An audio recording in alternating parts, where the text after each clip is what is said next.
terhormat pengasuh pondok pesantren Tahfiz Al-Quran Baitul Ani Buya Dr. Nurul Habibur Rahmanuddin SAG MA. Yang terhormat Ketua Yayasan Pondok Pesantren Tahfiz Al-Quran Baitul Ani Ustazah Dr.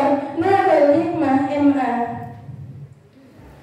Yang terhormat Kepala Madrasah Pondok Pesantren Tahfiz Al-Quran Baitul Ani Ustazah Nurul Islami SSI MKOM. Yang terhormat Dewan Juri sekalian serta guru-guru dan para hadirin yang saya muliakan, yang tidak saya sebut namanya satu persatu, tapi tidak mengurangi rasa hormat saya. Dan begitu pun kepada teman-teman saya yang saya cintai karena Allah. Pertama-tama, marilah para hadirin kita panjatkan puji serta puji syukur kita kehadirat Allah Subhanahu wa Ta'ala.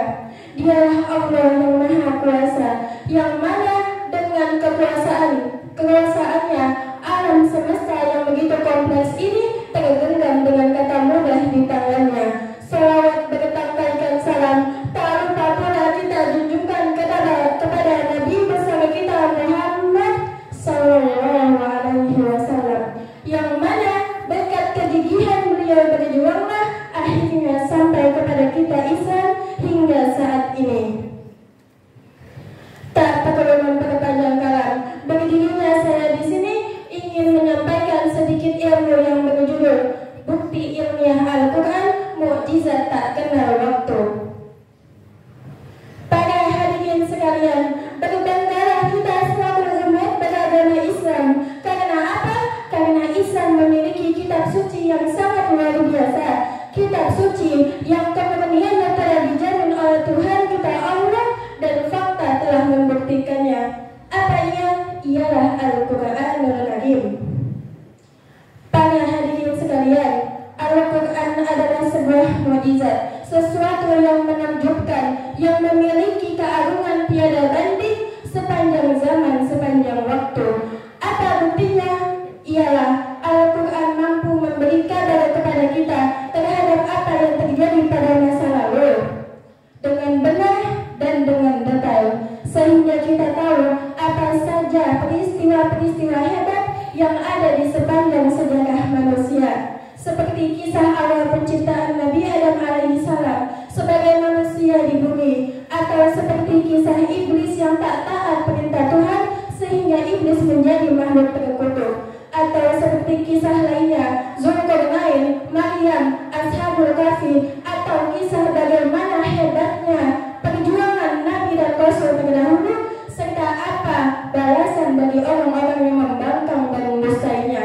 Dan ketahuilah para hadirin bahwa itu semua bukanlah asatirul awwalin, dongeng-dongeng orang yang terdahulu, melainkan dzalika min anba'il ghaibi nuhiha ilaik.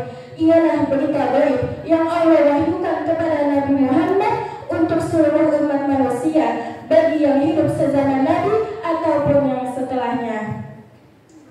Para hadirin sekalian, apalagi bukti Al-Quran mukjizat tak kenal waktu.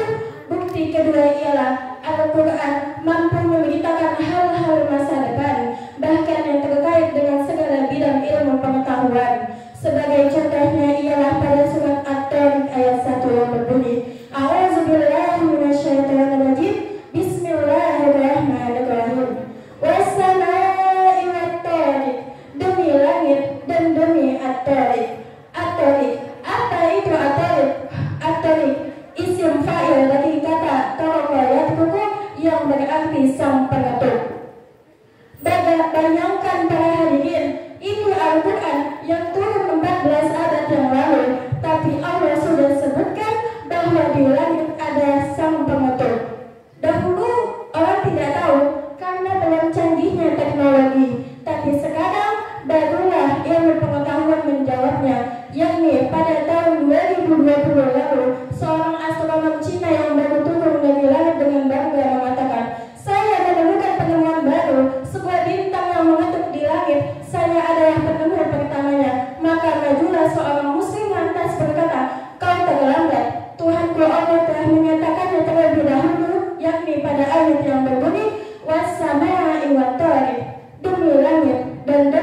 berbunyi, "Falamma ra'a al-qamara bazigan qala hadha rabbi, falamma afala qala la illam yahdini rabbi la akunanna minal qawmid dhalin.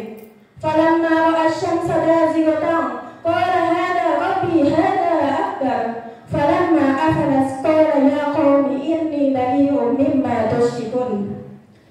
Para hadirin sekalian, perhatikanlah di ayat ini, yakni ketika Allah sebutkan al-qamar bulan itu dengan lafaz bazigan, sedangkan asy-syamsa matahari itu dengan lafaz bazigatan. Bazigan dan bazigatan memiliki makna yang sama, yaitu terbit. Namun kenapa ketika asy-syamsa ada tak marbutahnya sedangkan al-qamar tidak? Nah, inilah rahasianya. Tak marbutah dalam kaidah bahasa Arab dihukumi sebagai muannas, yaitu sesuatu yang tidak terjangkau. Maka jika kita lihat fakta sekarang, adakah manusia yang menginjakkan kakinya di matahari? Tidak. Lalu bagaimana dengan bulan? Justru sebaliknya. Sudah berapa banyak manusia bolak-balik ke bulan menginjakkan kakinya di sana. Dan inilah isyarat Al-Quran bahwa akan ada suatu masa di mana manusia bisa ke bulan tetapi tidak ke matahari, dan itu benar adanya. Para hadirin sekalian, inilah beberapa bukti kemujizatan Al-Quran yang agung lagi mulia, di mana di dalamnya banyak sekali ayat-ayat kauniyah yang akan mendorong dan mendukung kita dalam bertauhid kepada Allah Subhanahu wa Ta'ala, yang mana sudah semestinya Al-Quran ini menjadi prioritas kita dalam hidup sehari-hari. Tapi para hadirin, sungguh miris jika kita melihat fakta sekarang. Hanya sedikit dari mereka yang katanya Islam tapi membanggakan Al-Quran. Jangankan disuruh belajar, disuruh ngaji aja kadang iya kadang enggak. Na'udzubillahi min dzalik.